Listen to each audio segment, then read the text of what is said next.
Hello friends, geography व विद्याशंकर में आप सबका स्वागत है। आज की जो कक्षा है यहां पढ़ेंगे हम सूर्य, द सन, हमारे सौर परिवार का मुखिया। तो इसमें हम जानेंगे कि हमारा जो सूर्य है इसकी विशेषता क्या है, इसकी संरचना कैसी है। तो सबसे पहले हम लोग सूर्य के बारे में कुछ चीज जानते हैं कि सूर्य क्या है। सूर्य एक तारा है। सूर्य एक तारा है जो सौर परिवार का मुखिया है, और ये जितने भी सौरमंडल में हमारे ग्रह हैं उस ग्रहों को प्रकाश तथा ऊर्जा प्रदान करता है।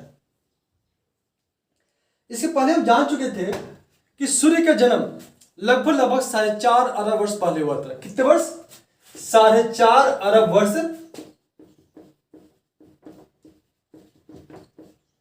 पहले सूर्य का जन्म हुआ था। यानी कि पिछले कक्षा में जब तारों के जन्म के बारे में पढ़ रहे थे तो उस समय हमने पढ़ा था कि जितने भी तारे हैं उसका जन्म और मृत्यु निर्धारित है।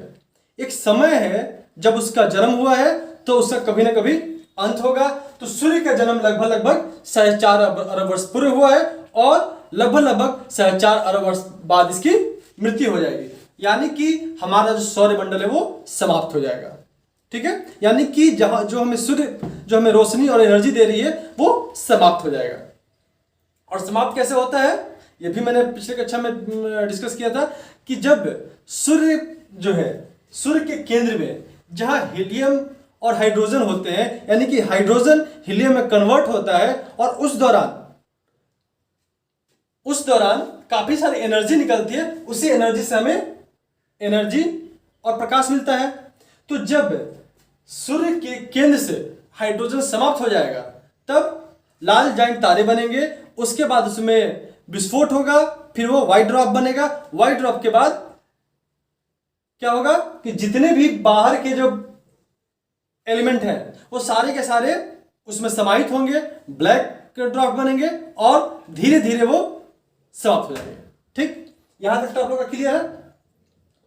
तो सबसे पहले हम स्टार्ट करते हैं कि इनकी जो विशेषताएं हैं कि सूर्य भी जो है अपने अक्ष पर घूर्णन करता है।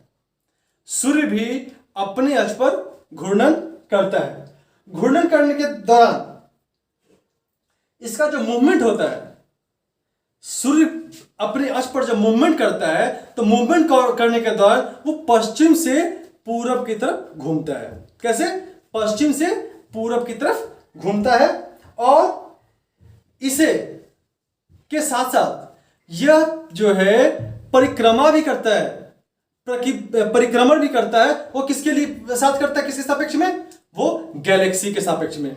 और उस पूरे गैलेक्सी का चक्कर लगाने में कितना समय लगता है? 25 अरब वर्ष, जिसे हम ब्रह्मांड वर्ष भी कहते हैं। ये पिछली कक्षा में हमने पढ़ रखा है। अब हम आते हैं सूर्य की संरचना पर कि जो हमारी जो सूर्य की संरचना कैसी है। तो सूर्य में लगभग जो पिक्चर देख रहे हैं, सूर्य भी हमारा लगभग क्या है? गोल है। और सूर्य के केंद्र में हाइड्रोजन हीलियम का निर्माण होता है और एनर्जी प्रोड्यूस होती है। तो ये काम कहां होता है? सूर्य के केंद्र में। यानी कि सूर्य को लगभग 3 लेयर में बांटते हैं। कहीं कहीं 5 दिया है, कहीं 6 दिया है। लेकिन देखिए कैसे जो है ना वो लेयर नहीं है, वो कैसे वो क्या बनता है आपको हम डिटेल से बताएंगे। लेकिन अभी तक यही समझिए कि सूर्य के लगभग 3 परतें हैं। सूर्य की लगभग 3 परतें हैं। क्योंकि मैं काफी जगह मैंने पढ़ा है इसमें बहुत सारे कंफ्यूजन आ रहे हैं। सब में कहा जा रहा है कि सूर्य की 3 के बाद भी 4थी परत भी है, 5वीं परत भी है, 6ठी परत भी है, सबकी मोटाई है। लेकिन अब देखिएगा सूर्य की जब त्रिज्या या व्यास की बात करते हैं, वो व्यास जो है सूर्य के तीसरे लेयर यानी कि जो संवहनीय क्षेत्र है वहीं तक का दिया गया है। उसके आगे का उसमें एडिशन नहीं हुआ है। तो इसीलिए हम लोग ऐसे पढ़ते हैं कि जो सूर्य का जो त्रिज्या और व्यास जो है हम 6,96,000 किलोमीटर तक की पढ़ते हैं। तो इसका मतलब कि सूर्य का जो है 3 ही परत है। ठीक है, जो चौथा, पांचवा, छठा जो प्रकाश मंडल, वर्ण मंडल और कोरोना जो है, उसके चर्चा जो हम करते हैं अलग से करेंगे, उसमें बताएंगे क्या चीजें हैं।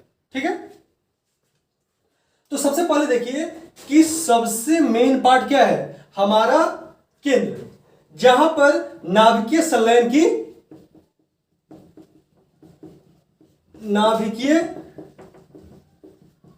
की क्रिया हो रही है, जिसमें हाइड्रोजन हीलियम में कन्वर्ट हो रहा है और उससे एनर्जी प्रोड्यूस हो रही है। ये लगभग क्लियर हो गया। और सबसे बड़ी बात कि ये जो क्रिया हो रही है, इसमें से, इस क्रिया होने से कितना टेम्परेचर होता है यहाँ पे। सबसे बड़ी बात कि जब ये क्रिया होती है, जो एनर्जी निकल रही है, तो यहाँ का टेम्परेचर कितना होता होगा, अनुमान लगाकर भी हम नहीं सोच सकते हैं। अब देखिए ऐसा है ना कि इसके बारे में जो भी तथ्य हैं, जो भी आए हुए हैं, किसी ने ऑब्जर्व नहीं किया है, सबका एक अपना अपना कैलकुलेशन है, और उसमें से जो सबसे सटीक कैलकुलेशन लगता है, जो चीजें में ज्यादा लोगों के द्वारा मान्य है, वो चीजों को हम लोग पढ़ रहे हैं। तो इसका जो टेम्परेचर है केंद्र का, वो टेम्परेचर जो है माना गया है 15 मिलियन डिग्री सेंटीग्रेड। कितना कि सूर्य के केंद्र का जो टेम्परेचर है, सूर्य के केंद्र का टेम्परेचर जो है वो है 15 मिलियन डिग्री सेल्सियस। अब जो है ये हमारा नाभिक का लगभग क्लियर हो गया। हाँ, इसका एक और चीज है कि इसका जो केंद्र है, इसका केंद्र की मोटाई कितनी है, इस केंद्र की मोटाई है 1,74,000 किलोमीटर। इसके केंद्र की चौड़ाई कितनी है, 1,74,000 किलोमीटर। समझ सकते हैं कि मोटाई कितनी ज्यादा होती है। ठीक, तो इसको लिख देते हैं, आप इसको नोट करिए, 1,74,000 किलोमीटर इसके केंद्र की मोटाई है। कितना है, 1,74,000 किलोमीटर केंद्र की मोटाई है। ये आपका हो गया केंद्र, एक लेयर। तो इसमें हमने क्या क्या पढ़ा, पहला चीज पढ़ा कि इसके केंद्र में, यानी मेन इंजन क्या है, सूर्य का टोटल फंक्शन कहां हो रहा है, केंद्र में, जहां पर हाइड्रोजन हीलियम में कन्वर्ट हो रहा है। इस दौरान नाभिकीय संलयन के दौरान हाइड्रोजन हीलियम में कन्वर्ट कर रहा है, जिससे एनर्जी निकल रही है। उस एनर्जी के चलते सूर्य से प्रकाश और ऊर्जा उत्सर्जित होता है, और वहां का जो टेम्परेचर होता है वो होता है 15 मिलियन डिग्री सेंटीग्रेड, तथा उसकी मोटाई जो है 1,74,000 किलोमीटर है। क्लियर है। अब आते हैं हम इसके सेकंड लेयर का नाम है विकिरण क्षेत्र।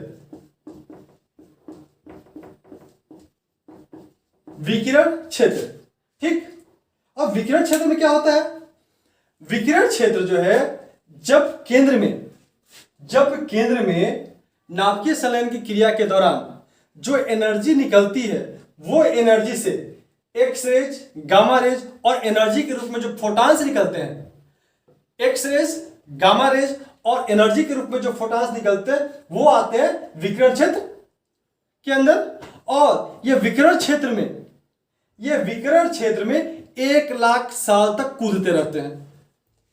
अब देखिए कितना बड़ा टाइम ड्यूरेशन है, यानी कि विकिरण क्षेत्र में यहां से जो एनर्जी निकली वो 1,00,000 साल तक कहां पे रही, विकिरण क्षेत्र में, और वहां पे वो कूद फान करके उसके बाद ही जो है वो संवहनीय क्षेत्र को अगले क्षेत्र में जाती है।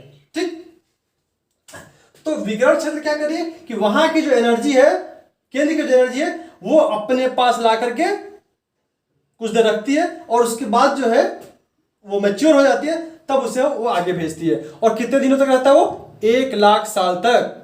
बहुत बड़ा टाइम है। तो और इसमें इसकी खासियत क्या है, इसकी खासियत है कि यहाँ पे जो एक्स रेज, गामा रेज और फोटॉन्स के रूप में जो एनर्जी निकलती है, वो तीनों यहां पर आती है। जो संवहनीय क्षेत्र की जो मोटाई है, विकिरण क्षेत्र की जो मोटाई है, वो है 3,82,800 किलोमीटर। यानी कि जो अपना विकिरण क्षेत्र है, उसकी मोटाई उससे भी ज्यादा है। किससे, केंद्र से भी ज्यादा है। और यहां का जो टेम्परेचर है वो 70 लाख डिग्री सेंटीग्रेड से 20 लाख डिग्री सेंटीग्रेड तक होता है। यानी कि ज्यादा से ज्यादा 70 लाख डिग्री सेंटीग्रेड और कम से कम 20 लाख डिग्री सेंटीग्रेड होता है। ठीक, बस इतना काफी है इसमें, इस लेयर में। तो क्या है, फिर से इसको हम रिपीट करते हैं कि विकिरण क्षेत्र में जो केंद्र से संलयित होकर के जो ऊर्जा आती है, विकिरण क्षेत्र उसको अपने पास होल्ड करती है और वहां से निकली एक्सरेज, गामा रेज और फोटोन के रूप में एनर्जी को अपने यहां 1 लाख साल तक रखती है और उसके बाद वो संवहनीय क्षेत्र में ट्रांसफर करती है, जिसका मोटाई जो है 3,82,800 किलोमीटर है तथा इसका जो टेम्परेचर है वो 70 लाख डिग्री सेंटीग्रेड से 20 लाख डिग्री सेंटीग्रेड तक होता है। ये भी आपका क्लियर हो गया।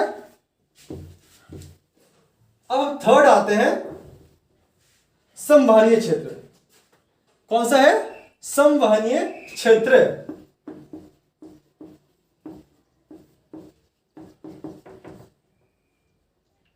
अब देखिए संवहनीय क्षेत्र में क्या होता है। संवहनीय क्षेत्र जो है, यहां पर सेल बने होते हैं। क्या होते हैं? सेल बने होते हैं। और यहां पर सेल में सबसे नीचे यानी कि जो संवहनीय क्षेत्र का जो बेस है वहां पे बड़े सेल होंगे। जैसे जैसे हम उससे बाहर जाएंगे वो छोटे छोटे सेल होंगे। ठीक, जो बड़े सेल हैं, ये जो भी सेल है इसमें, उस सेलों में नाभिकीय संलयन की क्रिया होती रहती है, यानी हाइड्रोजन हीलियम में कन्वर्ट होता रहता है। मेन काम कहां होता है? यहां। उसके बाद इस सेल में भी हल्की घटनाएं होती रहती हैं और यहां सेलों से क्या होता है कि यहां से एनर्जी और गैसेस जो है बाहर निकलती हैं। वो कैसी होती है? गर्म होती हैं। यानी इन सेलों से एनर्जी और गैस जो है, यानी निकलती एनर्जी है, उससे कुछ गैस भी निकल जाती है। जैसे मान लीजिए कि कहीं भीड़ में हम खड़े हैं, जैसे आप मुंबई की लोकल ट्रेन देखे होंगे, वहां क्या है कि जिसे उतरना है और जिसे नहीं उतरना है, अगर जो गेट के पास है उसमें इतनी भीड़ होती है और इतना उसमें धक्का होता है कि लोग नहीं चाहते हुए बाहर निकल जाते हैं। उसी तरह से यहां पर यहां से जब एनर्जी निकलती है तो उसके साथ साथ कुछ गैस भी निकल जाते हैं। लेकिन एनर्जी का जो सिद्धांत है वो क्या करता है? वो ज्यादा एनर्जी से कम एनर्जी की तरफ ट्रांसफर होता है। तो इधर क्या है, जैसे केंद्र की तरफ जाते हैं एनर्जी ज्यादा है, तो यहां से क्या हुआ, एनर्जी जो है वो धीरे धीरे बाहर निकलना चाहता है और उस बाहर निकलने क्रम में काफी सारे गैस भी निकल जाते हैं। तो जो ये गैस है, जो यहाँ के जो एनर्जी और गैस है, उसका टेम्परेचर कितना है? 6000 डिग्री सेंटीग्रेड। कितना है? 6000 डिग्री सेंटीग्रेड। वो क्या करते हैं, यहां से बाहर निकलते हैं और बाहर निकलने के बाद एनर्जी तो निकल जाती है, अंतरिक्ष में चली जाती है। लेकिन बेचारा गैस क्या है, जैसी एनर्जी उसको छोड़ता है, यानी कि जब प्लेटफॉर्म पे जब उतर जाते हैं नहीं चाहने वाले लोग भी, तो क्या होता है, जिसको उतरना था वो तो निकल गया, यानी इसको ऑफिस जाना है, घर जाना, चला गया। लेकिन जो लोग बिना मतलब के उतर गए हैं वो क्या करेंगे? वो वेट करेंगे कि नेक्स्ट ट्रेन आएगा तो फिर चल के क्या करेंगे, हम अपने गंतव्य स्थान तक जाएंगे। तो सेम जो है यहां भी वही स्थिति होती है कि जितने भी एनर्जी है वो तो निकल गया है, लेकिन जो गैसेस हैं वो सूर्य के आकर्षण शक्ति के कारण फिर से क्या होता है, फिर से खींचे हुए अंदर आते हैं। वो आते कैसे? दो सेल के बीच की जगह जो है ना, दो सेल की जो बीच की जगह, वहां से वो फिर अंदर प्रवेश करते हैं। लेकिन जब वो बाहर आ जाते हैं तो इनका टेम्परेचर क्या होता है? इनका टेम्परेचर जो है कम हो जाता है। यानी कि निकले थे कितने? 6000 डिग्री सेंटीग्रेड से, और बाहर आने के बाद क्या हो, ठंडा होकर कितना हो गया? 4000 डिग्री सेंटीग्रेड। तो यहां पर जब 4000 डिग्री सेंटीग्रेड हो गया तो यानी कि क्या लगेगा? ठंडा लगेगा। ऑब्वियस सी बात है कि जैसे मान लीजिए कि हम लोग यहां पे 35 डिग्री टेम्परेचर होते ही हम लोग की हालत खराब हो जाती है, और जब एसी में जाते हैं तो वहां पे 25, 26, 27 डिग्री टेम्परेचर में हमें अच्छा लगता है। लेकिन वही लोग ठंडे प्रदेश के लोग आ जाए, उन्हें क्या होगा? ये भी गर्म लगेगा। तो वही चीज कंपैरेटिवली देखेंगे कि जब वहां पे 6000 डिग्री टेम्परेचर जहां पे है, वहां पे 4000 डिग्री टेम्परेचर जब आएगा तो क्या होगा? ठंडा महसूस होगा। इसीलिए एक टर्म आता है कूलर पैच। तो कूलर पैच कहां आएगा? दो सेलों के बीच का जगह जो है वो क्या कहलाएगा? Cooler patch. यानी कि जो गर्म जगह है वहां बीच में एक ठंडा जगह है, ठीक, उसी को हम कूलर पैच कहते हैं। क्वेश्चन आते हैं कि कूलर पैच क्या है, तो आप बता सकते हैं कि संवहनीय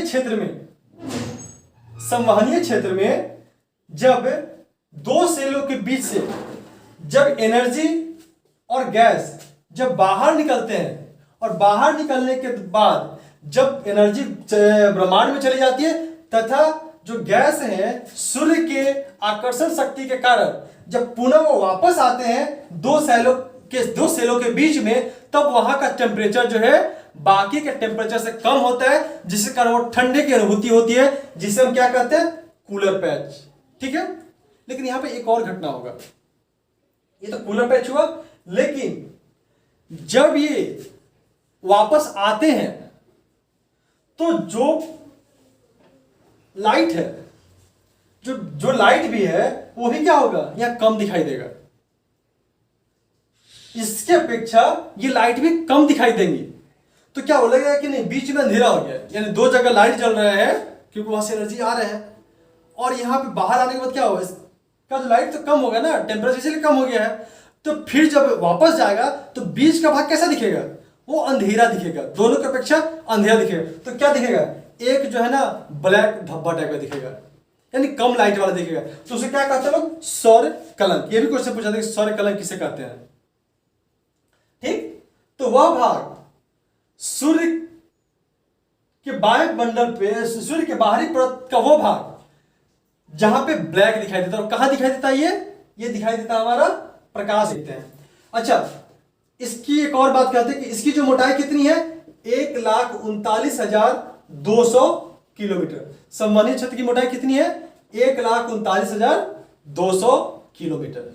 ठीक है, और इसकी एनर्जी कितनी होती है, इसकी एनर्जी होती है, सॉरी, इसका टेम्परेचर कितना होता है, इसका टेम्परेचर होता है 20 लाख डिग्री सेंटीग्रेड से 5800 डिग्री सेंटीग्रेड। कितना होता है, 5800 डिग्री सेंटीग्रेड तक, यानी कि 20 लाख से 58,000 डिग्री सेंटीग्रेड तक इसका टेम्परेचर होता है। अब वही हम नेक्स्ट में आते हैं।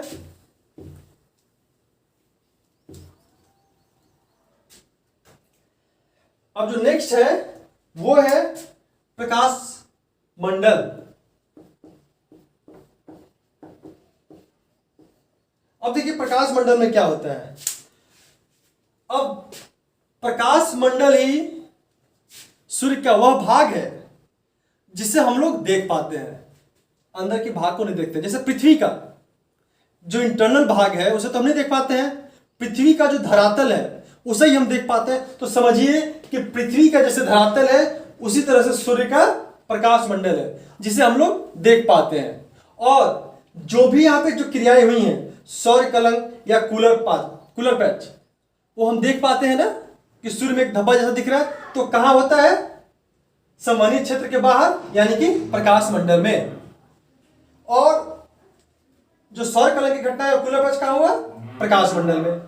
इसके अलावा इसका टेम्परेचर कितना होता है, तो इसका टेम्परेचर होता है 5500 डिग्री सेंटीग्रेड से 5500 से 6000 डिग्री सेंटीग्रेड तक इसका टेम्परेचर होता है। लेकिन ये कब, ये नॉर्मल स्थिति में। लेकिन जब यहां पे सौर कलंक होते हैं, सौर कलंक के दौरान ये टेम्परेचर जो है 1500 डिग्री सेंटीग्रेड तक हो जाता है। कितना हो जाता है, 1500 डिग्री सेंटीग्रेड तक। तथा इसकी जो मोटाई है वो लगभग 300 किलोमीटर की होती है, लगभग 300 किलोमीटर की मोटाई होती है। तो प्रकाश मंडल क्या है, तो प्रकाश मंडल सूर्य का वह भाग है जिसे हम अपनी नंगी आंखों से देख पाते हैं, तथा यहां पर सूर्य पे घटने वाली वो घटनाएं जो हमें दिखाई देती हैं, जिसमें कूलर पैच और सौर कलंक, दो चीजें जो हम देख पाते हैं, वो सारी की सारी कहां होती है, प्रकाश मंडल में। ठीक, अब देखिए यहां तक हमारा क्लियर हो गया। अब जो नेक्स्ट पार्ट है वो है वर्णमंडल।